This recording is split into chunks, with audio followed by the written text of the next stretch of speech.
Hello and আসসালামু আলাইকুম beautiful people. গত পর্বে আপনারা দেখেছেন কিভাবে সুবর্ণগ্রাম রিসোর্টে যেতে হয় সেই ভিডিও, আর এই পর্বে থাকছে সকল রাইডসের ভিডিও। আমরা কেমন রাইডস দিয়ে উঠলাম, কত টাকার টিকিট লাগলো আর কতটা এনজয় করতে পারলাম, সেইটা নিয়ে থাকছে আজকের এই পর্বের ভিডিওটা। তো আমরা চলে গিয়েছি এই গাড়ি রাইডসগুলো উঠতে, যেটা সবাই মিলে একটা স্পোর্টস করা যায়। তো এখানে আমরা টিকিট কেটে নিলাম। এখানে টিকিট পার পিপল পড়েছিল 100 টাকা, এক একজনের 100 টাকা করে লেগেছিল।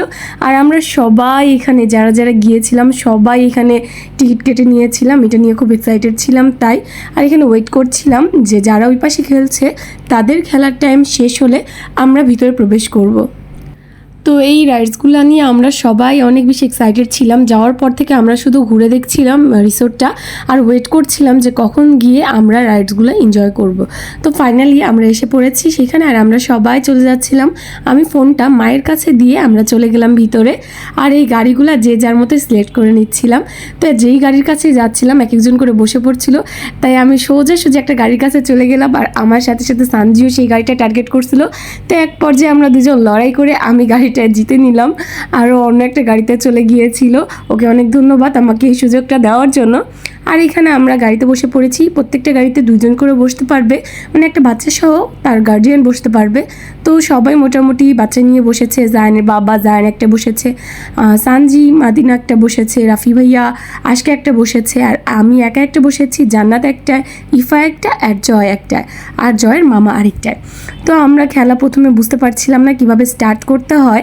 আমি ফার্স্ট টাইমে গাড়িতে উঠেছি, তো আমাদের ইশারায় বুঝিয়ে দিল এভাবে স্টার্ট করতে হয়। তো আমরা খেলায় স্টার্ট করছিলাম, একজন একজনের সাথে লেগে যাচ্ছিল। তো আপনারা খেলাটি এনজয় করুন সাউন্ডের সাথে।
খেলতে খেলতে কখন যে সময় শেষ হয়ে গিয়েছে সেটা আমরা কেউ খেয়ালই করিনি।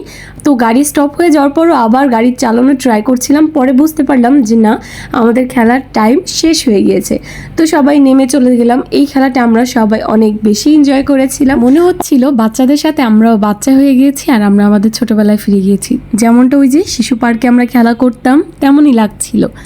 তো আমরা এখানে খেলা শেষ করে বের হয়ে গেলাম, বাচ্চারা অন্যদিকে খেলা করবে আর সবাই মাকে বলছিলাম যে আমাদের কেমন লাগছে। আর এইদিকে এসে দেখলাম ঘোড়ার গাড়ির খেলা। তো এই খেলাটা জায়ান, আশকা, মাদিনা উঠবে। তো আমি প্রথমে অনেক ভয় পাচ্ছিলাম যে জায়ান না পড়ে যায়, যেহেতু ওর একা ধরে থাকতে হবে আর খেলাটা অনেক ঝাঁকুনিও আছে, যেমনটা আপনারা ভিডিওতে দেখতে পাচ্ছেন। কিন্তু না, মাশাল্লাহ, আমার সাহসী ছেলে খুবই শক্ত করে ঘোড়ার গাড়িটা ধরে পুরোটা খেলা শেষ করেছে, মাশাল্লাহ। আমরা এই সময়টা প্ল্যান করছিলাম যে এখন কি করা যায়, আমরা কি আগে লাঞ্চ করব নাকি আগে সুইমিং করবে ওরা। তো ভেবে দেখলাম যে না, দুপুরের সময় ওদের সুইমিং করতে অনেক ইচ্ছা করছে, তো ওরা আগে সুইমিং করুক, তারপর আমরা লাঞ্চ করে বাকি রাইডসগুলো এনজয় করব। পেটে ক্ষুধা নিয়ে কিভাবে আমরা খেলা এনজয় করব, এর জন্য আমরা সবাই মিলে চলে গেলাম সুইমিং পুলের সাইডে, যেখানে সুইমিং পুলটা রয়েছে। সুইমিং পুলে বিনা টিকিটে, বিনা অনুমতিতে প্রবেশ নিষেধ। একটা বড় সড়ো বডিগার্ড দাঁড়িয়ে আছে সেইখানে, আপনাকে টিকিট ছাড়া বা অনুমতি ছাড়া প্রবেশ করতে দিবে না। তো আমি জাস্ট দেখার জন্য যে কেমন পুলটা, এর জন্য অনুমতি নিয়ে আমি ভিতরে প্রবেশ করলাম অ্যান্ড দেখলাম না, মোটামুটি খারাপ না, ভালোই। আর দিঘির উপরে সুইমিং পুলটা দেখতে বেশ ভালো লাগছিল, কিন্তু পানি যতটা দেখা যায় খুবই গভীর না। ওই পাশেও বড় মানুষেরা দাঁড়িয়ে আছে। তো আমি এই দেখে ভিডিও করে চলে গেলাম যে ওদের সাজেশন করতে যে না, ভালোই, কিন্তু আমি সুইমিং করতে রাজি না। আর জায়ানের আব্বু 3 বাচ্চা নিয়ে এক সাইডে সুইমিং করছিল, ওদের সাথে পানি নিয়ে খেলা করছিল। আরেক পাশে আমাদের বড় ভাই, নওয়া ভাই আর আমাদের বিআই আর জয় ভাবি, ওরা নাম ছিল, ওরা এখানে গোসল করবে, সুইমিং পুল করবে। সুইমিং পুলে প্রতিজনের টিকিটের পিছে লেগেছে খরচ 300 টাকা। স্বাভাবিক সময়ে এই টিকিট নাকি 500 টাকা করে সেল হয়, কিন্তু কিছু কারণে এই সময় অফার দিয়েছে 300 টাকা করে। আর 3 বছরের নিচে শিশুদের জন্য টিকিট ফ্রি। তো এখানে জায়ানের বাবার আর বড়দের টিকিট লেগেছিল, বাচ্চাদের টিকিট লাগেনি, তাই ওরাও ফ্রিতে গোসল করে ফেললো এখানে। আর ওদের নিয়ে আমি চলে গেলাম তারপর রেস্টুরেন্টে। অনেক বেশি ক্ষুধা লেগে গিয়েছিল, পাশেই ছিল পদ্মা রেস্টুরেন্ট, পাশে না আসলে দূরেই ছিল। এখানে একটা প্লেস থেকে আরেকটা প্লেস অনেক বেশি হাঁটতে হয়, প্রায় 5-6 মিনিট হেঁটে যেতে হয়। তো এখানে আগেই সবাই এসে খাওয়া দাওয়া করছিল, আর আমরা যারা সুইমিং পুলের এখানে ছিলাম তারা পরে এসেছিলাম। এখানে এসেই দেখলাম না, বেশ পরিষ্কার প্লেসটা আর অনেক বড় একটা হলের মতো রেস্টুরেন্ট। এখানে আরও অনেক রেস্টুরেন্ট আছে, কিন্তু আমি রিকমেন্ড করব পদ্মা রেস্টুরেন্টে খেতে, কারণ অন্যান্য রেস্টুরেন্টের খাবারের টেস্ট নাকি ভালো না। তো এখানে আমি এই খাবারটা নিয়েছিলাম। এই খাবারটা ছিল 300 টাকা প্রাইস। এখানে ছিল সাদা পোলাও, রোস্ট আর ডিম, সাথে শসা আর লেবু। আর তারপরে আমরা চলে গেলাম রাইডসে উঠতে। এই রাইডসটা কতটা ভয়ানক আপনি একটু দেখেন।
এমন ভয়ানক অভিজ্ঞতা আমার আমার লাইফে দ্বিতীয়বার কখনো হয়নি, এটাই প্রথম। জাস্ট শ্বাসরুদ্ধকর একটা খেলা। আমার পাশে যে দুইজন বসা, জান্নাত আর সানজি, ও জান্নাত তো কান্না করে দিয়েছে, ভাই প্লিজ থামান, ভাই থামান। সানজি দেখুন খেয়াল করে ভিডিওতে নিশ্চয়ই কাটিয়ে গিয়েছিল, আমি পাগলের মতো হাসছিলাম যে আমার এত ভালো লেগেছে। দেখুন গাইস, উঠার পর এদের অবস্থা জাস্ট দেখেন। উঠার আগে কতটা কনফিডেন্স ছিল আর এখন হচ্ছে এই অবস্থা।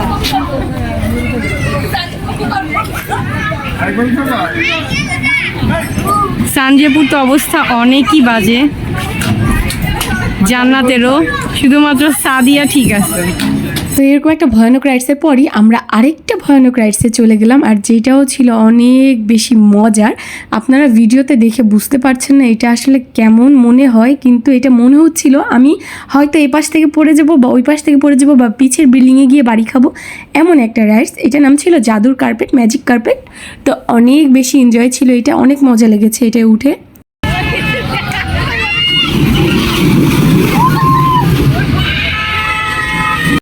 And the last one but not the least, এই রাইডসটা আমরা সর্বশেষ উঠেছিলাম। আর এইটাই ছিল সব থেকে ঠান্ডা একটা রাইডস, মানে আপনি জাস্ট একটা ভিউ দিবে পুরাটা রিসোর্টের সামনের সাইডের বা পিছের সাইডের, এমন একটা ভিউ দিবে এই রাইডসটা। এটা খুবই আনন্দের ছিল, এটা ভয়ের কিছুই না, দুর্বল হার্টের মানুষরা খুব সহজে উঠে যেতে পারবেন এইটা। তো এটা অনেক বেশি ভালো লেগেছিল, কিন্তু ভয়ানক তেমন কিছুই ছিল না। তো এইটারও প্রাইস ছিল 100 টাকা, আর আগের যেই দুইটা রাইডসে আমরা উঠেছিলাম ওগুলার প্রাইসও ছিল 100 টাকা করে।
তো এখানে এনজয় করার মতো আরও অনেক ধরনের রাইডস আছে, আপনি আপনার চয়েস মতো উঠবেন। আমার কাছে এই তিনটে স্পেশাল মনে হয়েছে তাই এটাই উঠেছি। আর যেটা প্রথমে ভিডিওতে দেখিয়েছিলাম যে একটা উঠবো, কিন্তু ওইটা আমার কাছের থেকে তেমন ইন্টারেস্টিং কিছু মনে হলো না, তাই ওইটা স্কিপ করে গিয়েছি। আর এখানের মধ্যে আনকমপ্লিট থেকে গিয়েছে একটা জিনিস, সেটা হলো স্পিড বোট, যেটা দিঘিটার মধ্যে দিয়ে যায়। সময়ের কারণে আমরা সেটা উঠতে পারলাম না, কারণ তখন মাগরিবের আজান দিয়ে দিয়েছিল, আর তখন এটা আমার কাছে সেফ মনে হয়নি, তাই আমরা ওইটা স্কিপ করে দিয়েছি। আর এই ভিডিওটা কেমন লাগলো আপনারা সবাই লাইক কমেন্ট দিয়ে জানাবেন, ভালো লাগলে একটি শেয়ার করে দিবেন। নেক্সট অন্য কোনো ব্লগ নিয়ে আসবো, ততদিন পর্যন্ত ভালো থাকবেন, আল্লাহ হাফিজ।